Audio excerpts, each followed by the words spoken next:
கிட்டத்தட்ட 6 மாதமா எத்தனையோ பேர் பயப்படுத்துறாங்க.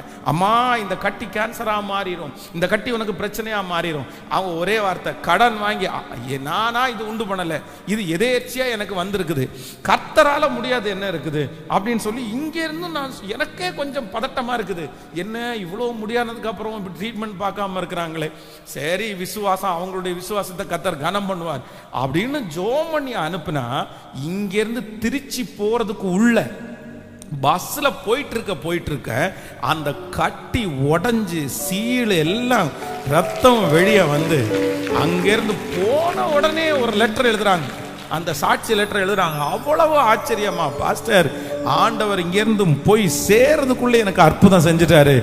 ஆபரேஷனே இல்லாம கர்த்தரே ஆபரேஷன் பண்ணி அந்த தாயாருக்கு ஒரு விடுதலையை கர்த்தர் தந்திருக்கிறார். ஹல்லேலூயா.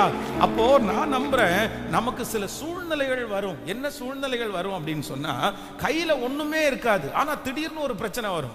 கையில ஒண்ணுமே இருக்காது, ஆனா உடனே ஆண்டவருடைய பிள்ளைகள் வந்து என்ன யாரை தேடலாம் அப்படின்னு யோசிக்க கூடாது, எங்க கடன் வாங்கலாம் அப்படின்னு யோசிக்க கூடாது, அதை சரி பண்றதுக்கு என்ன வழின்னு சொல்லி உடனே மனுஷனை தேடி உடனே நம்முடைய கையில இருக்கிறது இல்லைன்னா கடன் எதை வாங்கலாமான்னு நினைக்க கூடாது.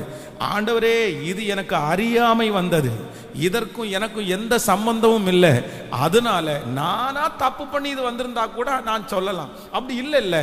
அதனால இந்த காரியத்தை நீங்க தான் செய்யணும்னு ஒப்பு கொடுங்க. நான் நம்புறேன் அந்த காரியத்திலிருந்து ஆண்டவர் விடுதலை கொடுத்து சாட்சியாய் நிறுத்துவதற்கு கர்த்தர் வல்லவராய் இருக்கிறார். அவன் கையில் பட்டயம் இல்லாதிருந்தும் கர்த்தர் ஜெயிக்க கூடிய ஒரு பலனை ஆண்டவர் தந்தார். அந்த தேவன் இன்றைக்கு இந்த உபவாச ஜெபத்திலே அசைவாடுகிறார். உங்களோடு கர்த்தர் பேசுகிறார். கையிலே ஒன்றும் அந்த பட்டயம் இல்லாதிருந்தும் எனக்கு விடுதலை கொடுக்கிற கர்த்தர் வல்லவராய் இருக்கிறார். ஹல்லேலூயா.